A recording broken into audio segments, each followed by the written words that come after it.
લુખ્ખાઓએ પોલીસને તલવાર અને છરી જેવા હથિયારો બતાવીને કહ્યું, સાહેબ બહુત મારૂંગા. એવું કહી પોલીસ કર્મીઓને ધક્કો મારી પોલીસ વાનમાં બેસાડી દીધાનો વિડીયો સોશિયલ મીડિયામાં થયો વાયરલ. રખિયાલનૂર હોટલથી શરૂ થયેલી માથાકૂટ બાપુનગર પોલીસની હદ સુધી પહોંચી હતી, જ્યાં ખુલ્લી તલવાર અને છરી જેવા હથિયારો દેખાડી લુખ્ખાઓએ આતંક મચાવ્યો. અચાનક જ પોલીસ વાન આવી પહોંચતા પોલીસ કર્મીઓ વાનમાંથી નીચે ઉતરતા લુખ્ખાઓએ પોલીસ કર્મીઓને હથિયાર બતાવી ગાડીમાં બેસી જવા ઈશારો કરી જબરદસ્તીથી ધક્કો મારી વાનમાં પાછા બેહાડી દીધા. એટલું જ નહીં, પોલીસની ગાડીમાં પણ હથિયાર વડે તોડફોડ કરી હતી.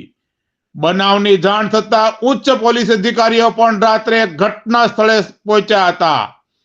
રખિયાલ પોલીસે સમીર ઉર્ફે ચિક્કા મહેબૂબ મિયા શેખ નામના આરોપીની ધરપકડ કરી છે, જ્યારે અન્ય ફરાર શખ્સોની શોધખોળ હાથ ધરી છે.